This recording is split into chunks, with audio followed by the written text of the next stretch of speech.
Welcome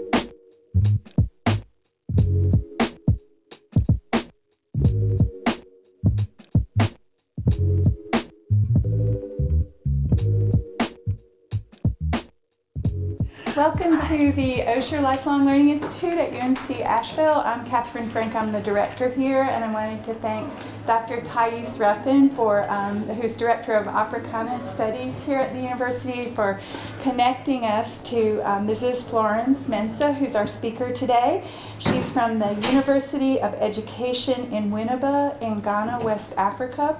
She's a Fulbright visiting scholar on an educational grant, a Fulbright African Research Scholar, and is a strong advocate for accessible and universal education as a fundamental resource for the individual and society.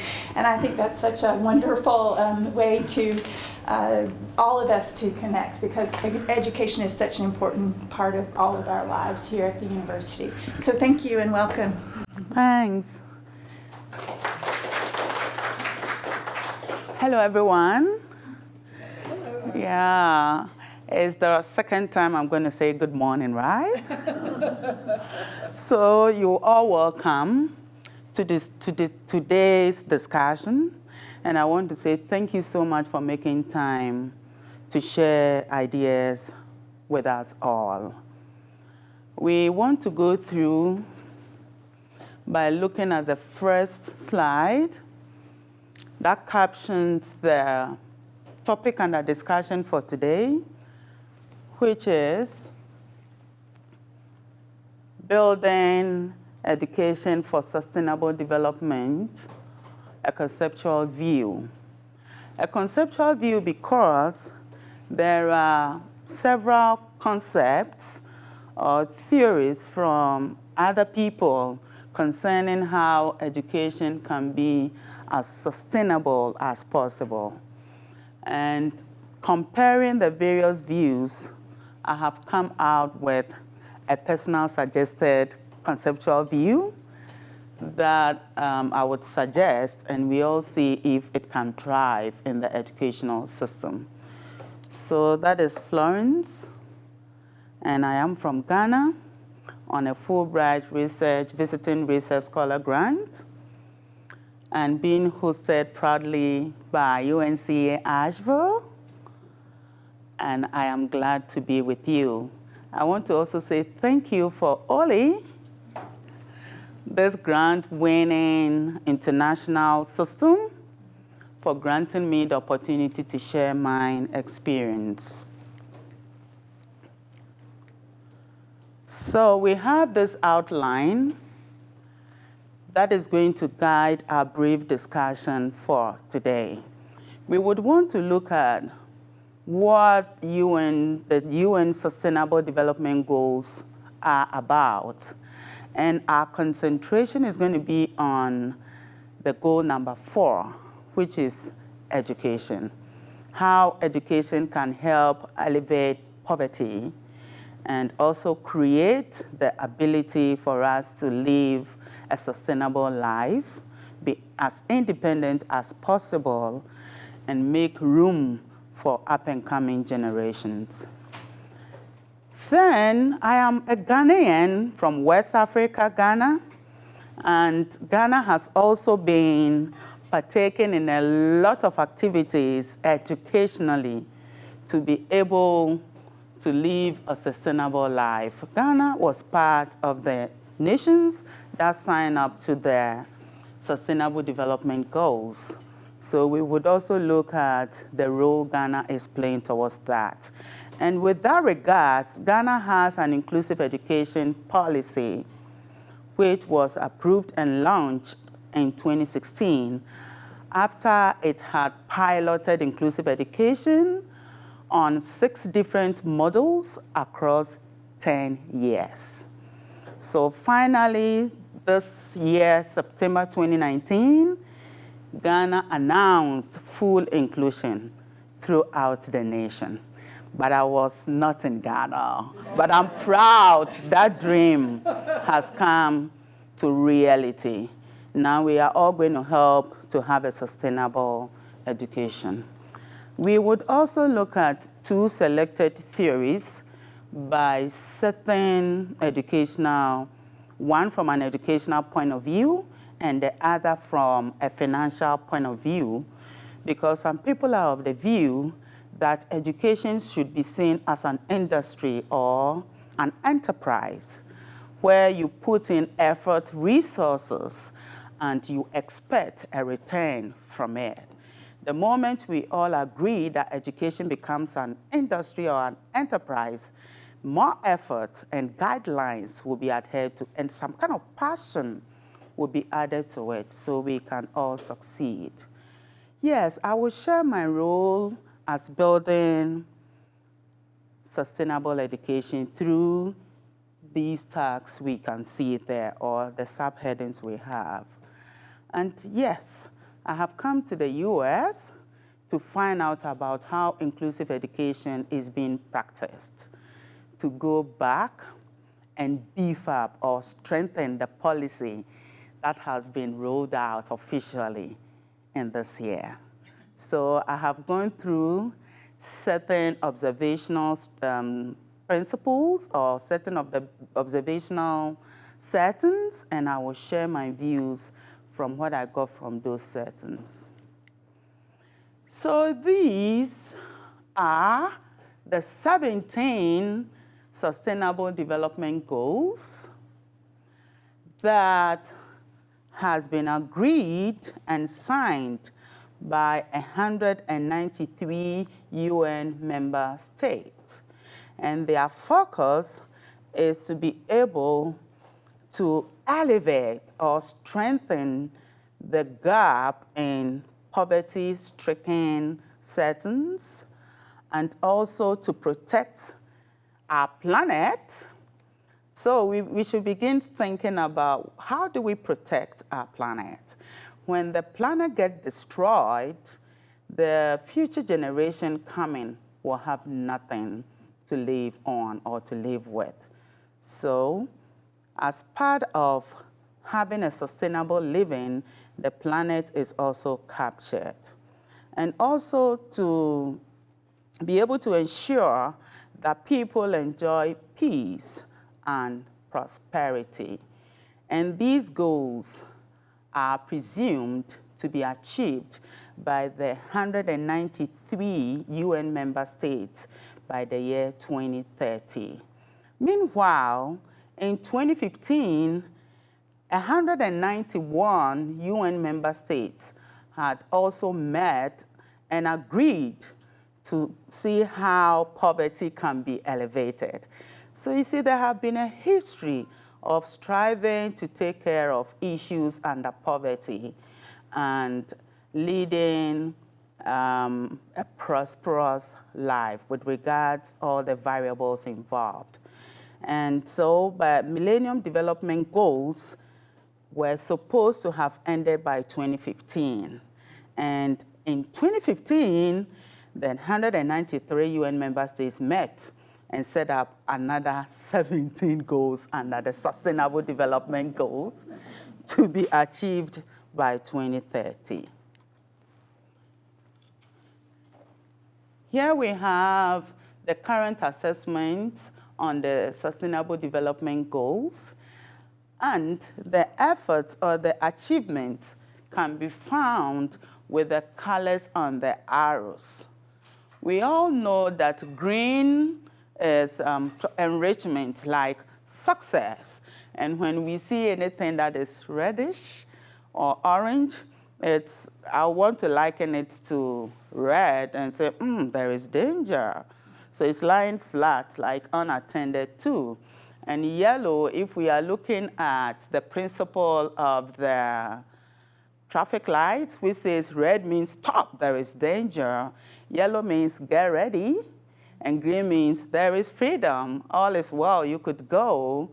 If we want to use the interpretation, then we can see that across some member states on the 17 goals, this is the performance so far.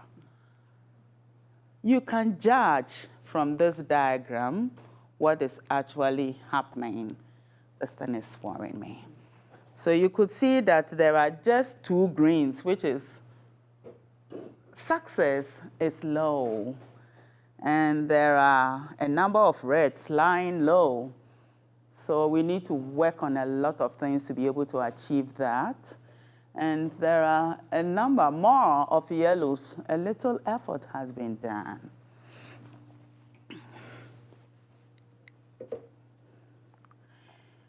Now, Ghana's overall performance according to the Sustainable Development Goals is what we can see up here. Ghana is ranked 104 amongst the 106 statistically in the Global Index score, which has a point of 63.8. So 18.6% at the performance level in terms of the regional placement of the Sustainable Development Goals, considering the countries that signed up to it, has Ghana at a point 58.8, which is not very welcoming, or which raises eyebrows that we need to work more as a country. And that is where the source of this information is coming from.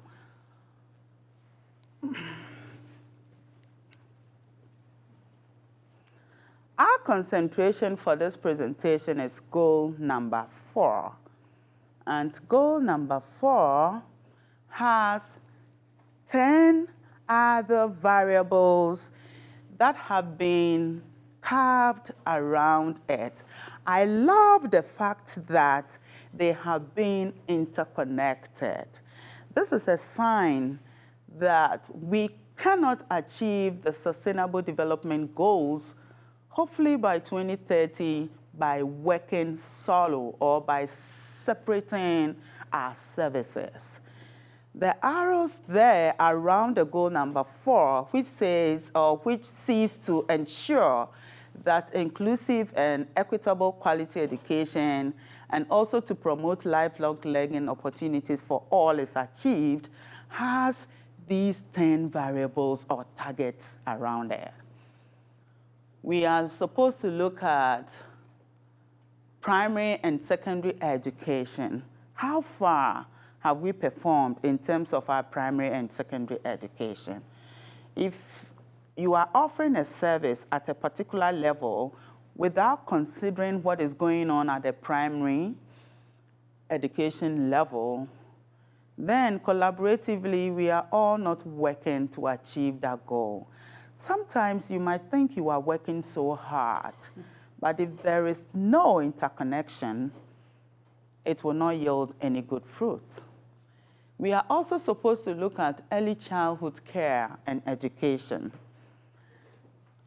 Signing up onto the Sustainable Development Goals has some countries like Ghana, where I come from, that has a policy on early childhood education. Luckily for us in Ghana, our basic education level includes early childhood education. It's not separated, it is put together. And the effort is to make sure there is continuity so that the aim would have been working towards achieving the goals by 2030.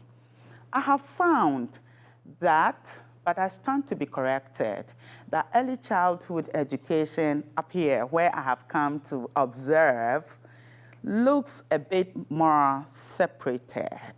They are on their own entity, and I want to believe that inputs from that entity are passed on the grade levels, so there would be continuity. Otherwise, whatever goes on at that level will be left fallow, and at the grade levels, there wouldn't have been a strong background enough to have built on at that level.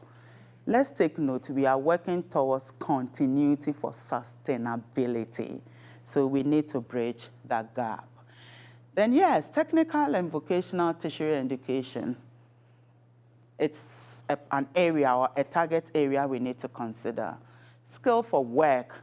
I love the fact that the US has a department or has time for transition, has time for skill development. So one good thing about having strong bases in certain other areas is that if the person or the individual is not functioning well in the academic arena and feels comfortable in an area of technology, the person has the option to choose. In my home country, it would have taken us a longer time to have arrived at the fact that looks like I can't perform in the educational level, so I want to choose. By the time you are deciding to divert into vocational education, sometimes it would have been so late or too late. And you can imagine what can bring about. That will lead to poverty, that will lead to frustration and stress, that will lead to segregation instead of working towards inclusive living to have been able to arrive at 2030. The other targets are all labeled here, and they have the issues around them that we need to look at when we are out of this place. The slides will be made available, and my contact and address will also be added. So if there are further questions, you are free to have asked when we are out of here. Yes, beautiful Ghana. I am coming from Ghana. You see where Ghana is squeezed in the West Africa. That is where I come from, with the arrow there, and that is my flag. That is my identity. Red, yellow, green, and the black star, the sign of hope of having independence by 1957. So yes, Ghana has 16 regions, and this is a pictorial view of Ghana, Ghana's map with the 16 regions and their capital cities. So Ghana is located in the Western Africa and lies above the equator. So there is so much warmth, or I would say heat, in Ghana. I wonder how I'm surviving here. I have some strategies. I make sure I walk a lot. I was telling one, I walk a lot, and I try to sort of work out to always generate internal heat to have been able to survive here. But it's a lovely place. So Ghana is situated between both the Eastern and the Western Hemisphere, and is bordered by Burkina Faso, Cote d'Ivoire, and Togo. These are some samples of produce we have from Ghana. And so there we have beans. So I see black-eyed beans on the market, and I try to buy them every time. When I see, I remember Ghana, I say, whoa, black-eyed beans. And I see the other colors of beans, the red and the black beans. And yes, I buy palm oil from some African markets here. And yeah, pineapples, cotton, tomatoes, bananas, citrus fruits, and the likes. We have them also displayed on the map at the various regions. So you could find at a particular region what exactly is found in abundance in terms of our produce. I said earlier on that education in Ghana for the basic level is free. It has been free for a long time now. But there are implications of having free systems. We will look at them whilst we go through this presentation.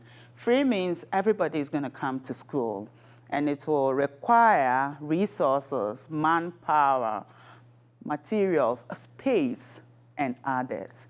We would see how the free system is being helpful or unhelpful. But free is appropriate because then it would have helped elevate poverty, our target of arriving at the Sustainable Development Goals. And it would have given the opportunity of every individual at least some level of education to be able to live independently and find out about him or herself how to survive. So free SHS policy, and it's lying comfortably on access, equity, and quality from Ghana. Hence, we are targeting or working towards goal number 4, and at the end, striving to reach the Sustainable Development Goals. So there we have the enrollment chart, and it's obvious that for the free SHS policy in Ghana, it has lifted the banner or has lifted the graph from 2014 as 272.252 through to 472.730 by 2018. So this is an indication that the free SHS policy in Ghana has really given access to a lot of youth to be able to go to school with the mind that they will sail through the system and find out where they will actually feed in or fit. You can see some happy Ghanaian kids there. They are happy they have free SHS and they can go to school. So, yes, we still have the free SHS policy from Ghana, helping to achieve goal number 4. And these are some areas that it is striving to achieve. So removal of cost barriers. It is also helping in the expansion of infrastructure, and it's helping in improving the quality education. Yes, we will have elites who can read and write and depend on themselves without waiting for people to tell them what to do. At the end, you would have been able to find what to do and get out of poverty. And also to support TVET. TVET is tertiary vocational education.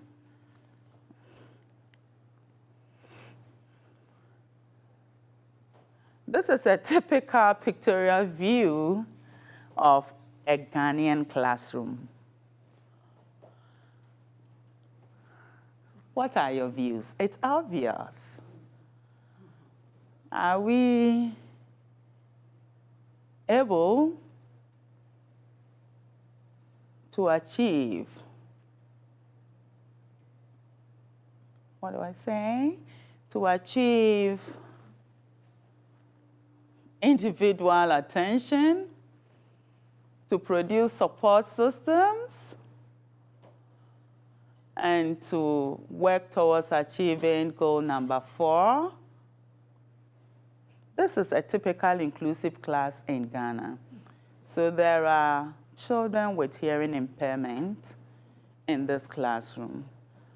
And that is one teacher and the interpreter in the class. Remember I said Ghana has been piloting inclusive education on 6 models for over 10 years. And by 2019, September, came out with, yes, we have gone a long way. Let us do this, all inclusion. So this is a typical model where the support or resource teacher, who is an interpreter, is helping in an inclusive setting. And that is one of you here. This is Dr. Boakye Boateng when he visited Ghana with the Students Abroad program and visited an inclusive classroom, trying to exchange ideas and find out how he could support that child. But yes, I am saying that these large class sizes is going to affect amenities like water, sanitation issues, resource in terms of teachers to support. You are lucky here to have the volunteer system like Oli, reading buddies, peer tutors. You see, I've come to learn a lot. I'm mentioning them like they are mine. You are lucky to have that system here. And so they can help even if the class sizes are large. Some of our class sizes are as large as 40, sometimes 45. So we can see how these can affect positively or negatively achieving our goals. Yes, this is the pictorial view of our inclusive education policy. And it is for the purpose of inclusion in its broad sense, to ensure access and learning for all children, especially those who are disadvantaged from linguistic, ethnic, gender, geographic, or religious minority, from an economically impoverished background, as well as children with special needs, including those with disabilities. We are yet, as a country, to come out with standardized assessment processes that would help us to have developed standardized IEP procedures for our children with disabilities. But you have that system here. You even have the 504 plan. And I hear before you are arriving at the 504 plan or even the IEP, you would have done some interventions informally, trying to help that child with disability survive before, if it's not working out, you go through to have said, let's go for an IEP or something. We are yet to get there. Mind you, we are a developing country, but you are a developed country. So I've come to tap these ideas and see how best our country can pick stuff from this information to also get close to becoming developed. This is still a pictorial view of our inclusive education policy guide. And there is one clear-cut teaching strategy that the policy says. It is suggesting that we do universal design for learning and believes in the fact that when you do universal design for learning, it's going to create opportunity for the child, whatever background is coming from, to be able to survive in that classroom from whatever background in terms of disabilities or minority groups, as I said, it's going through. Universal design of learning is creating a vast or a wide range of academic opportunities, looking at equity. Equity is trying to provide what an individual, every individual in that classroom setting needs to be able to learn at the same level. So if a child needs pictorial view, you provide. If a child needs a hands-on kinesthetic strategies, you provide. If another child needs to have a sensory effect of the content being taught, you provide. So trying to provide everything at each point in time that a child needs to be able to all learn at the same level has to do with equity. And you would have been practicing universal design for learning. Remember I said there are some existing sustainable theories, and this is from Kissen. Kissen says that to arrive at the Sustainable Development Goal by 2030, we should consider a social, economic, and environmental point of view. So social, everyone should come on board in terms of collaborators. And economic, you cannot achieve goal number 4, heading towards 2030 and Sustainable Development Goals without money, without funding. It is not achievable. I would say inclusive education is expensive, so it has to do with economics. We need to look at our financial background. And we need to also consider the environment, making the environment conducive enough for everyone to be able to live in and produce or provide the best that it can in terms of skill acquisition. Then there is a second conceptual theory by John Eccleston, and it is also labeled the triple bottom line theory. And this is what I was saying has to come from the financial background. John says that he would want to liken an educational setup as an enterprise where you have to think about who. So he has the 3 Ps: people, planet, profit. Who are involved in that enterprise? And Planet is considering everything that comes into making the people in that enterprise work conducively, coming out with the best that it can. And yes, it will be geared towards profit making. Profit making, not necessarily financial in terms of our educational system, but elevating poverty towards achieving the goals. So I thought of, though it is financial, can be looked at or considered in an educational arena.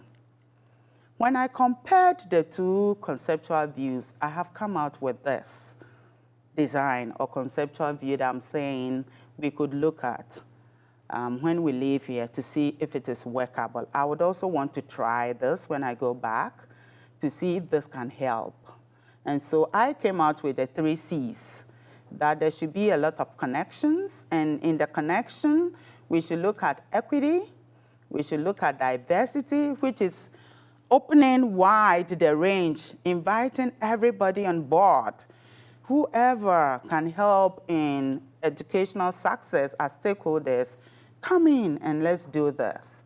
And socio-economic stability, it is necessary to know how financially the sectors under the educational system are being funded. Otherwise, then we have dreams, but we can't afford them.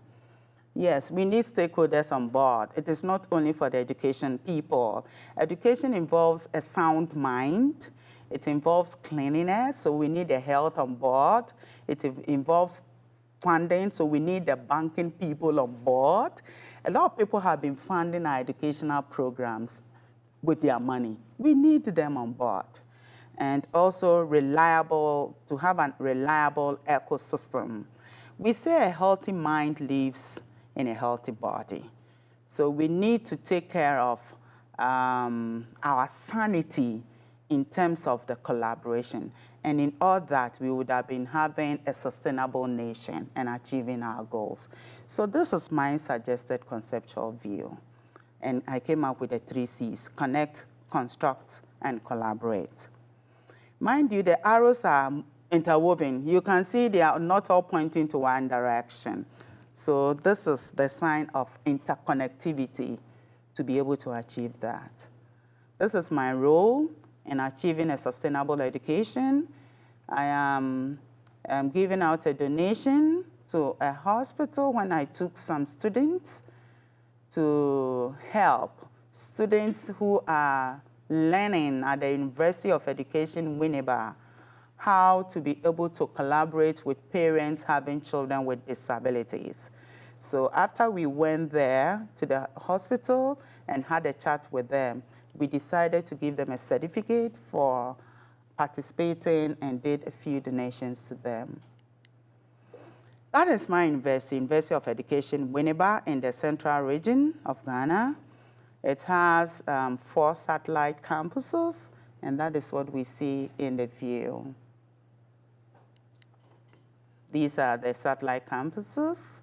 So at the University of Education, Winneba campus, there are the North Campus, Central Campus, and South Campus, and that is what we see.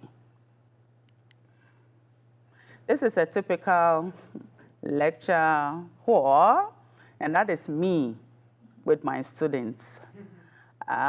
This lecture, or 2 of these lectures, we have 3 pictorial views there. 2 of them was done in collaboration with a health personnel, in fact, a mental health nurse. And our topic or our concept that day was on social work, how the students are supposed to know what happens to families having individuals or persons with disabilities, the traumas they go through, and how they are able to go through the grieving process and the likes. So I invited a mental health nurse to come and share his views. I am connecting, collaborating, And at the end, we'll have to create to achieve goal number 4. So as a chief advocate and a coordinator of the unit, that is the role I play. I also help my students to come out with teaching instructional materials that we donate as a unit to basic schools in the neighborhood. And this setup there is ready to be donated to a school in that day. I also facilitate workshops for teachers and parents to equip them with strategies that can help them overcome the difficulties children with learning difficulties or learning disabilities have in their academic settings. So these are pictorial views of workshops that I give out or workshops that I facilitate for teachers, parents, and some other stakeholders. Pursuing Fulbright, I had to write a proposal, and that is the topic. So curriculum adaptations for learners in inclusive education classrooms. And my country of study is the US, specifically in the North Carolina state. And I chose Asheville, UNC, because it has a Department of Education that considers diversity. Diversity would have led to inclusion. So I have these objectives to find out what instructional approaches are there, to assess these approaches of how placement and assessment is done, and to build my expertise in what theories and models the teachers consider in teaching using UDL and the other approaches, and to also find out what assistive technology is available. Ghana and the US has almost the same educational system, so it was appropriate to have chosen to come to the US. People meet me and they say, why the US? And that is the answer I give to them. We have the same educational system, so it will be easy to adapt what I get from here. I have some significance here. I hope that it will make the knowledge I gain here will help me, will equip me enough to be able to contribute in the realization of the Sustainable Development Goals. There are other significance we can see. So in getting that knowledge, I had to go through some schools to do observation.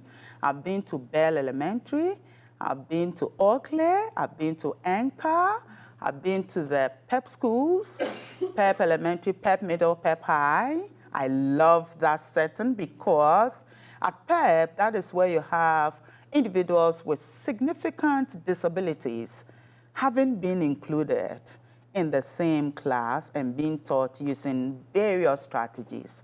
I love that system. And I've been to North Windy Ridge Intermediate, and so that I've been in the Buncombe County schools.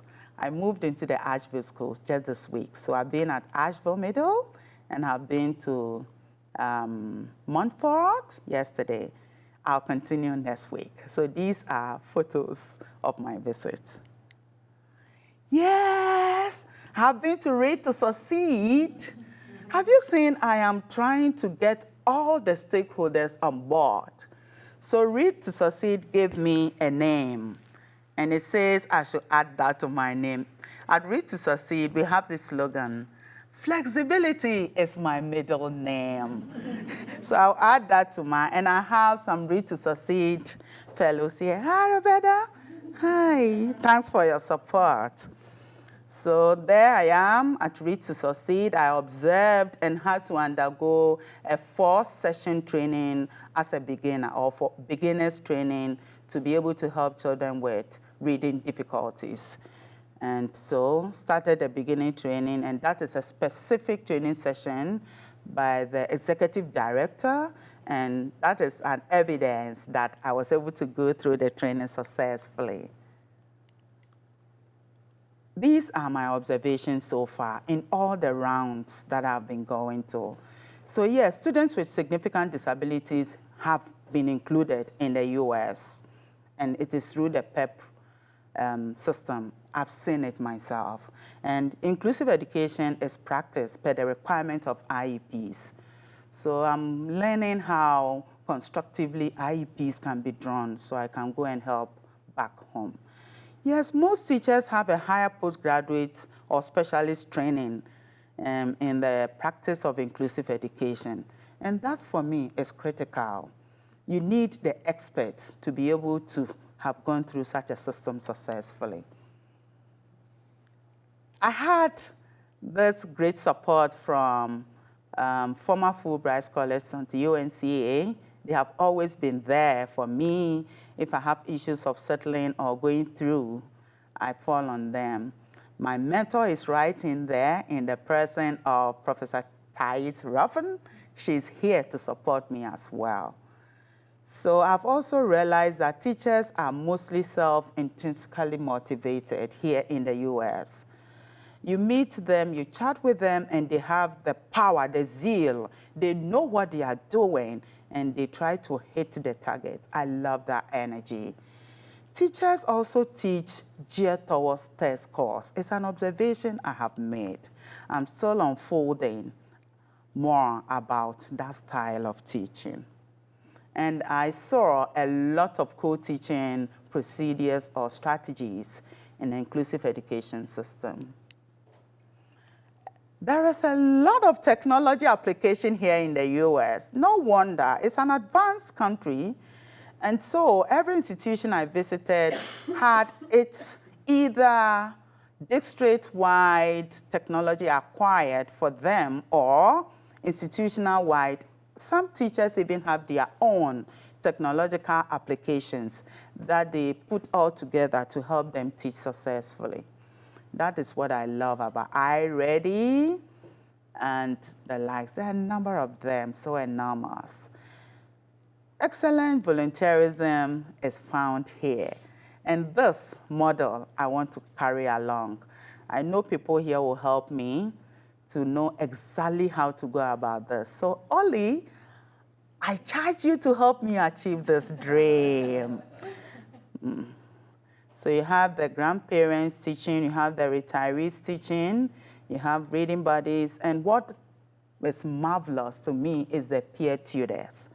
Kids of the same age level going into an inclusive classroom and helping the individual with disability feel welcomed because they support them in social settlement and content. Yeah, so to achieve the Sustainable Development Goal, I recommend that we need to have some cohesion, interdisciplinary collaboration in our educational policies. Remember we said earlier on that if we all work hard in separation, we will not achieve this dream. And I've also realized that students at the same grade level from different schools may have slight issues sharing ideas, since the schools have their own entities and power, sort of. Each school has a style. So if I'm from Anchor and I meet a child from Bell, for instance, I'm asking myself, what will the two of us be discussing in common? I'm still unfolding that.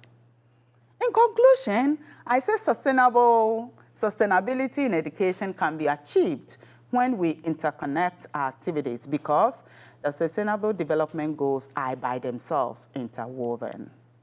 These are some useful resources, and I acknowledge these individuals. I was brought in here on a grant by IIE, which has its headquarters in New York. That is for the Fulbright grant. Chancellor Nancy Cable approved that, yes, I should come in here. And my chair, Dr. Nancy Rope, with the strong support of Dr. Thais Ruffin, who is currently our interim director of Africana Studies, did all the paperwork and saw to everything for me to be able to come to achieve this dream. The staff, I even have some here of the Department of Education and UNCA are also so supportive. Hi, Kim. Yes, my home institution did all the paperwork. My dean, my head of department, and all staff supported me, the Dean of International Studies. I've still been working with some graduate students. I try to make sure that there is no gap in the system. So interconnecting with these students is exposing them to what is happening here, even whilst I am here and have not gone back. And I hope they are sharing their ideas whilst we still do interconnection. Thank you.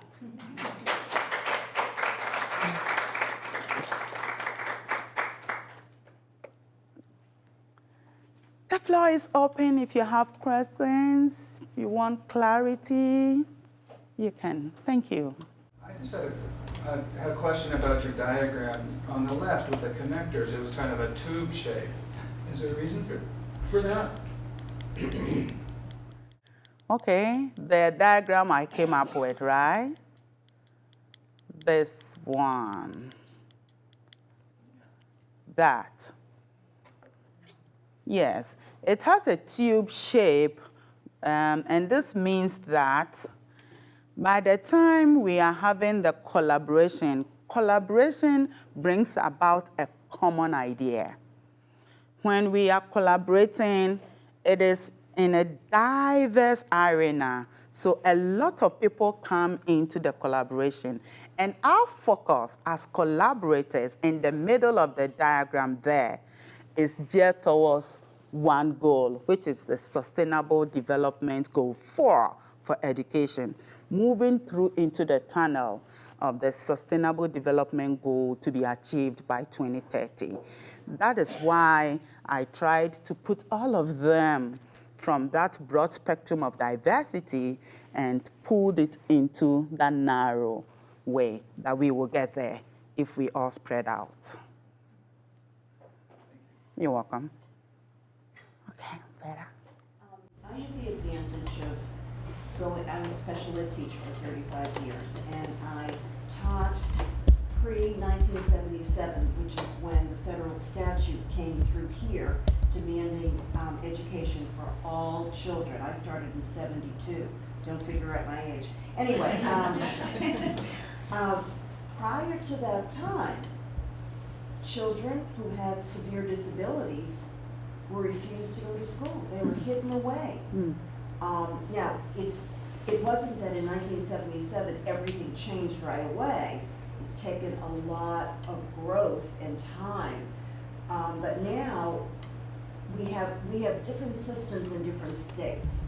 So you have some areas go by county, some go by town. If you have one child in a town with a hearing issue, hearing loss, the town is mandated to educate that child with a free and appropriate education. So they have to figure out, okay, do I hire one special ed teacher for this one child, or do I join in with another town and collaborate? And I just wondered what the system is in Ghana because it sounds like you're beginning these growing pains. Yeah, thank you. Let me first get some clarifications. I would say that in as much as by the time I was leaving, we have ushered in the full inclusive policy, we still have some segregated system for higher level severity or how profound a particular condition is. So I want to make that clear. You remember I said I feel the PEP model is appropriate so that it will target the significant disabilities in terms of severity or profoundness in the condition to be able to get inclusive education. So to continue with that, Ghana is like a one state in the US. So if we say North Carolina, for instance, we are a one state in comparison to North Carolina. That is how I saw it.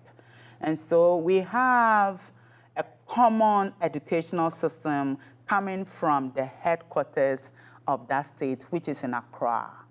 So we have the Ministry of Education with the headquarters in Accra, the capital city of Ghana.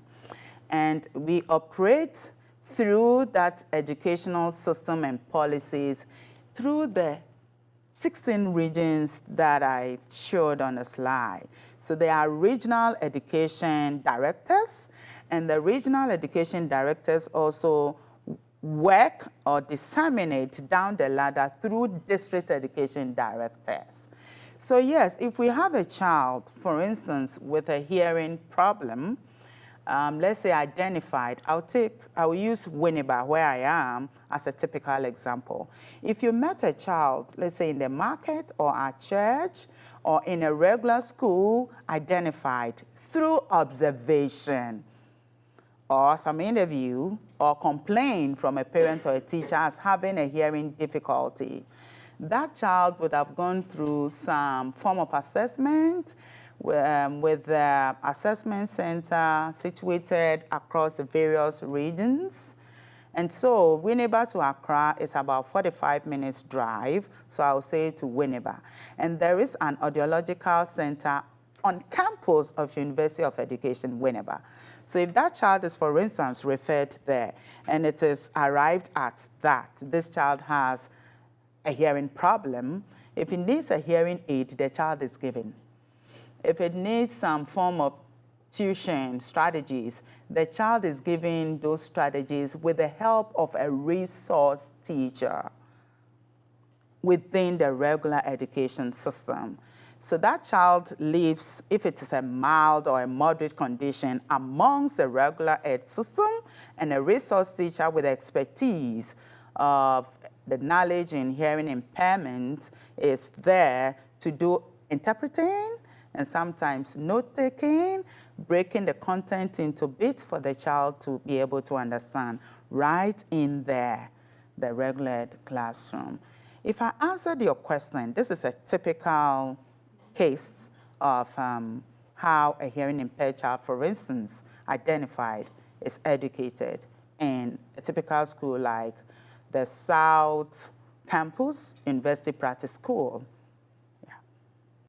One thing, of course, every system has to weigh is the incredible expense of all of that. And I've seen, living in different places, I've seen the difference in the wealth of the community in how they handle the disabled children within their school systems. Yes, yes.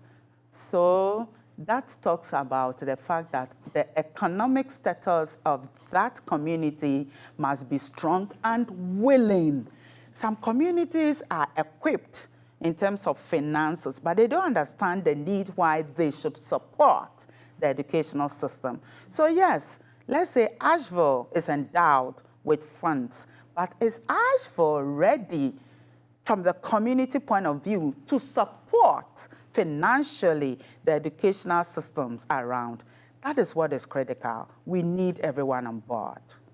You know, people who don't have children in school sometimes think, well, you know, my children are grown. But also, I taught most of my time in Arlington, Virginia. And there, when we had bond issues that related to schools at voting time, never once in those 30 years did they turn it down. Now, in Fairfax County, where I lived, they were going to put a 1 cent tax, 1 cent, Wow. on meal tax. Wow. Fairfax is a very wealthy county. The restaurant owners raised this big, you know, advertising campaign, and it was turned down. 1 cent on a meal. Wow. So- But that is an awesome idea. Yeah, That is worth looking at. Yeah, I mean, a meal tax, and but the community has to be willing. It's true. It's critical.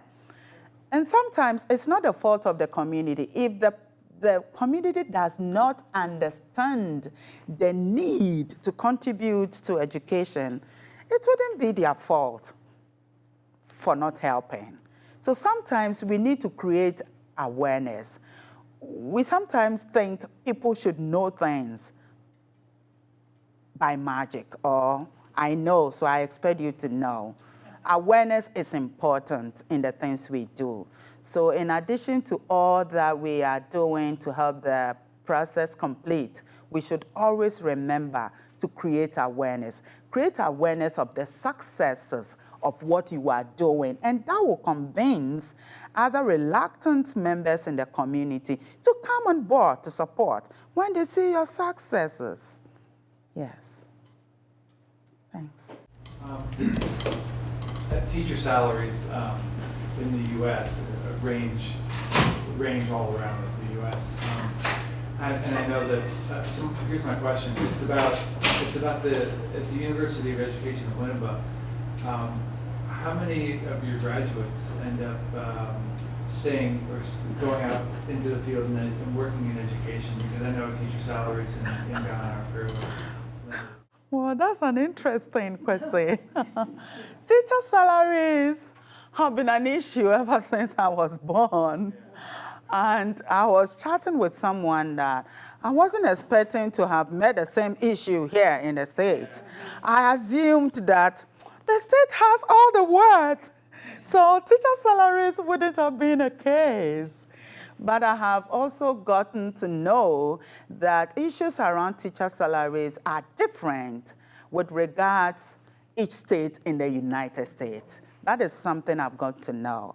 I'm not an expert in financial issues, so I can't do the comparisons along the states level considering the various states. But from Ghana's point of view, the Department of Special Education, so I'm going to refer to my department, that trains students that come in there to be equipped with skills to become teachers of individuals having exceptionalities or disabilities or special needs back in the community. For instance, have categories of students. You could have teachers already in the system. I went in that department as a teacher, a professional, regular teacher.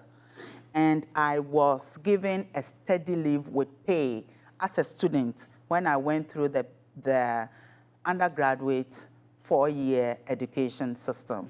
So I was living on my salary as at the time I was schooling for my undergraduate course.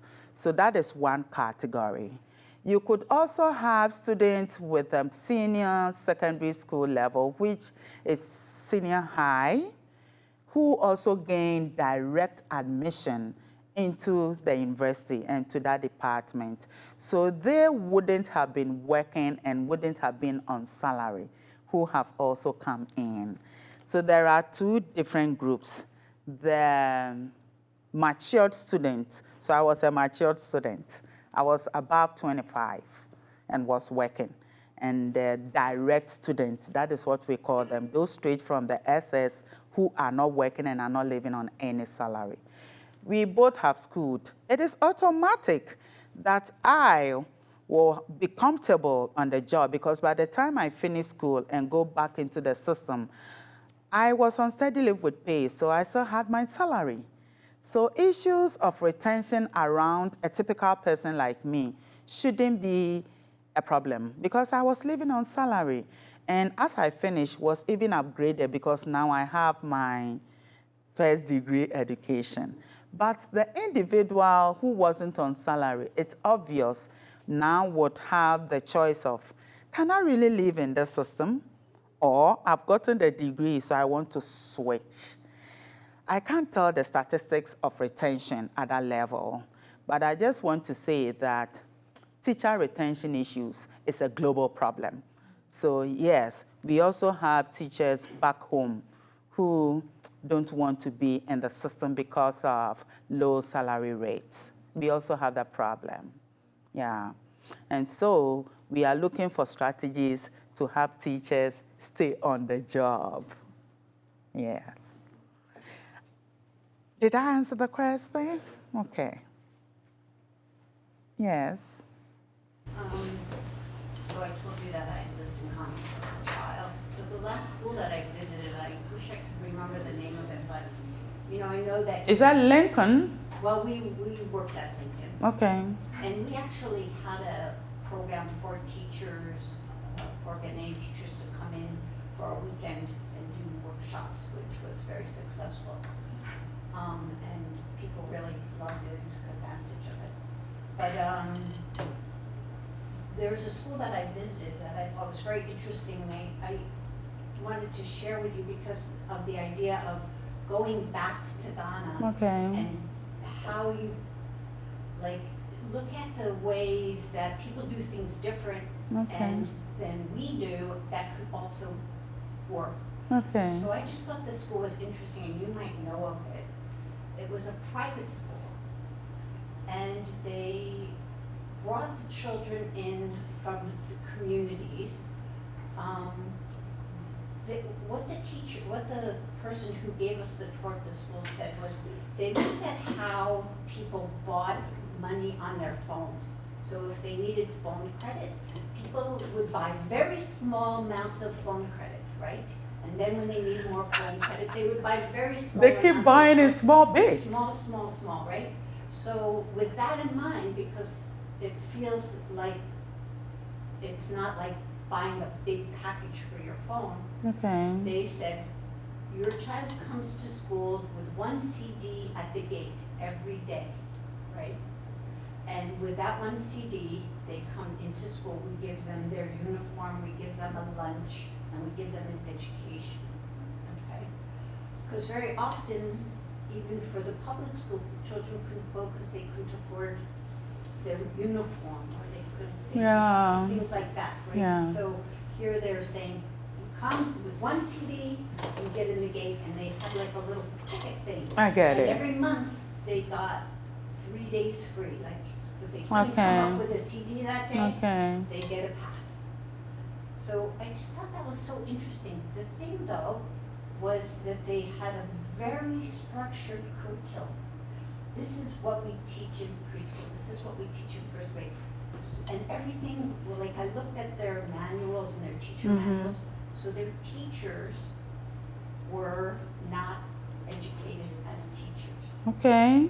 So I don't know what their salary was, I don't know how, but it was just an interesting system. I don't know if you've seen it. Yeah, I'm not cutting you short, but the moment we are talking about private schools, then maybe the theory number 2, Erickson's theory, comes in there. So I could own a school in Ghana. Right. And if it is my school, then yes, I'm going to consider what the national policy talks about in terms of education at the level of the school I have opened. But since it is my school, I still have a wide door or window open to look for other forms and other strategies.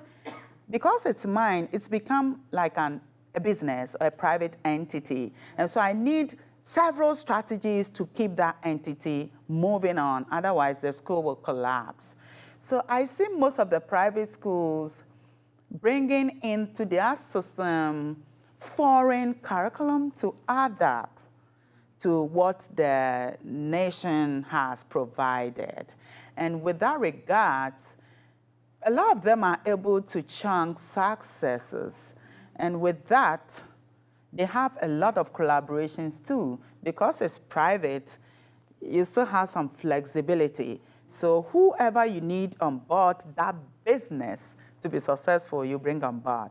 So a lot of them are able to pay some of their teachers well, but not too well, depending on how the school is successful or being successful. So it's a two-way affair. You could be in a private school in Ghana and be paid well, depending on the returns. You could also be in private school in Ghana and say no, because the returns are not enough to be able to give you more salary. Yeah. Did I answer the question? Yeah, I think it's just an interesting idea. You know, you've learned so much here, and how do you make it work. Yeah. It might not be a total. Yeah, so I was telling someone, yeah, thanks. That is a good reminder. It's true. I was telling someone that most of the things I've learned in here would be good for private schools because they must be put to practice, not waiting for so much political policy change and the bureaucracy. So some of the things could move straight into the private school system, and I do a lot of workshop facilitation and interconnections across the levels of education. Some would also, I'll have to wait to inform policy for education to give the ideas to them. For instance, I'll have to go and add up. There is this that I love to do, the PEP system. I want to recommend that still individuals with significant disabilities can be taught together. And this is a typical model. This is how they did it. And let's give it a try. And I am a lecturer in the field of special education. So that will also be easy to discuss with my co-lecturers and my high profiles in the department to inform policy and to see that work out. And there are also some that I would discuss with people or persons in the community, like the reading buddies, the Read to Succeed, the Oli Project, the grandparents going into support. I see that to be more of a community project. And with that too, I don't need to wait for great or big policy change systems. I can do that right away with your support. I believe you're going to support me when I call upon you. But do you think that because some children are coming in with their mother tongue, that Okay. I mean, books, when I left, you were starting to see books in Tree and other languages, but you're having children that are coming into the school system without English Yeah. and unable to read English books, even, I mean, you know, and so I think that, you know, that's another, like, Area to thing look that's at. very, you know, like, Yes. So, getting books even yeah, for in them. their mother tongue. yeah, we have. But you see, these things are not made so open or available just because of lack of interconnection. We now see how important interconnection is to be able to achieve our goals as collaborators. I am aware of the system where reading books in the Ghanaian local languages are written. We have them. But is it made open and public to everyone would be the question, or how open is it? I've not looked at the statistics to everyone. If it's so open, you would have known or you would have heard, but I am aware of that. And we also have this policy where at the basic level, like at the kindergarten and the first early grades of education, we have, as a country, recommended that we add the mother tongue to teaching the kids at that level. We do that. So it is allowed, and that is also helping the kids to be able. You would realize that the phonology sounds or the phoneme sounds comparatively with the mother tongue and English are similar. So yes, we use that a lot. I learned how to read Tree, which is a mother tongue, by just using the phoneme sounds of Ewe. I'm an Ewe. And I know it's similar. And the same idea is what is found in the English study of phonemes. Well, I'm sure Ghanaians are much more, are better at picking up languages, because probably all of you speak 3 or 4 languages. Yeah, I do about 5. Yeah. Yeah, I have a question, because you also know we have a lot of issues with our school district in terms of equity. But I'm wondering, in terms of what are the strengths that you see in Ghana in terms of your schools, in terms of your culture, families, and what are some things we might learn from you? Okay. I'll come from this point of view. I remember that one of the reasons I gave when I was making a case for my proposal to go through the system for the grant was that I've realized parents in the state have a big say in their education. It's registered. They go through meetings and accept to policies and want to see to that the policies go through.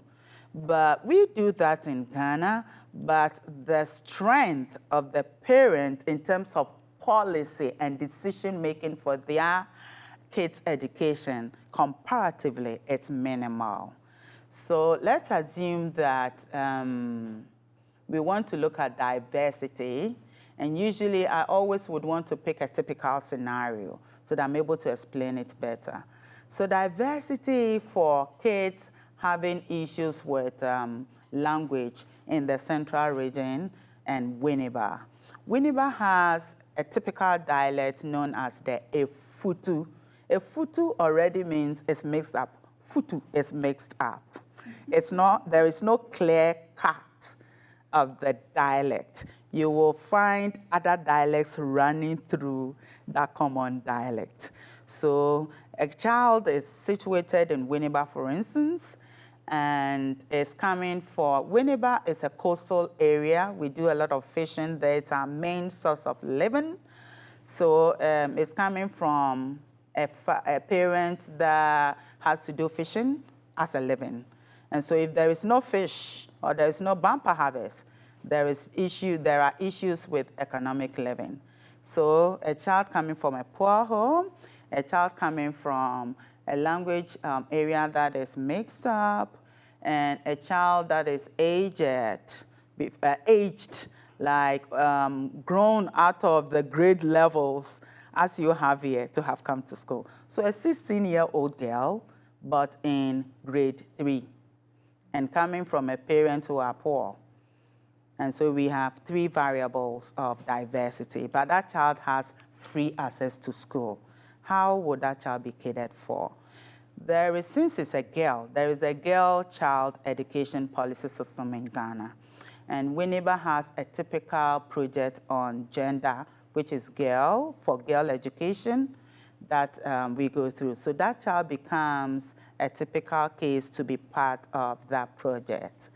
And if it is an issue of age, and so it's diverse, then there is the counseling unit at most of the schools to have made that child aware that despite your age, we don't necessarily say you are above this grade level, so you cannot be in this class. We don't have that strict. We would rather applaud a child that is 16 and has agreed to go to school and be in grade 3. We would applaud. Sometimes you even find them on the TV, and it serves as a motivation for all those who say, I'm out of age and cannot go to school. That, wow, 18, grade 3, I will also go to school. So that child will have access, looking at the age, and have support from the counseling unit being a girl. And education in Ghana at the basic level through the SHS is free. So there is free feeding, free uniform, depending on how available they are. Uniform in terms of your dress, your shoes, and if you are lucky, books and everything, and feeding. Some kids rush to school just to be able to get food to eat. It will interest you to know that. Sometimes they finish eating and they want to run back home because they came in. So I just want to say that we have systems in place to take care of a typical case of a diverse scenario in the case of a girl at 16 and coming from an impoverished home and is old but being in that level. What do you think are the strengths of your school system? Strengths? The strengths are, a typical one is the fact that it's free and open. There is flexibility in comparison to the school system in the States. There's a lot of paperwork here I've seen, a lot of paperwork. But I'm not blaming you because there are structures. To be able to have been called a developed country means there are clear-cut standards, structures, guidelines, and you have to go through them. We are developing, so there is more of some flexibility, which is necessary in an educational system. The structures can be there, but there is the need to be as flexible in operating or implementing the structures as possible. So I also add to the recommendation that to be able to have achieved our Sustainable Development Goals by 2030, we need to be flexible with the structures we have. Because inclusion looks at the environment, or equity looks at the environment, the people in there, the materials, and all things that you need to be successful. So yes, there could be standards, but we should remember and be flexible when the need arises. Sometimes people insist that it must be done like that, knowing very well that it is not possible. So I would say we are more flexible than you. And so it makes most of the things easier to have achieved, yeah. But you are also successful. You have your successes. Otherwise, I wouldn't have been attracted to come to learn from you. Yeah. Yeah. Sure. Okay, I think that'll be the last one because we are supposed to have ended this at 1 and we have 3 minutes to go. So that should be the last one. Yes. Oh, read to succeed. What is the role of reading in building sustainable education? Okay. Reading is a lifelong thing, you will bear with me. Reading is all about sustainability. Reading is the fact that I know what I am seeing in terms of graphics, in terms of it being presented in all other forms. Reading is power, reading is strength. So for me, if you want to find out what is the role of reading in terms of achieving the Sustainable Development Goals, I would say that reading is the pivot around which all the variables we have mentioned revolve, and it must be a paramount factor to consider in achieving our goals. In fact, reading is life. We can't do anything without reading. And reading means the ability to comprehend what we are seeing in terms of graphics, signs, literally, and the rest. Sometimes you see what is written, but you don't understand. It's like, don't go being written, but you can't comprehend, and you will find yourself there and will pay for the consequences. Reading is life. We must all adhere to be good readers and work out strategies to be able to comprehend what we read. Thank you.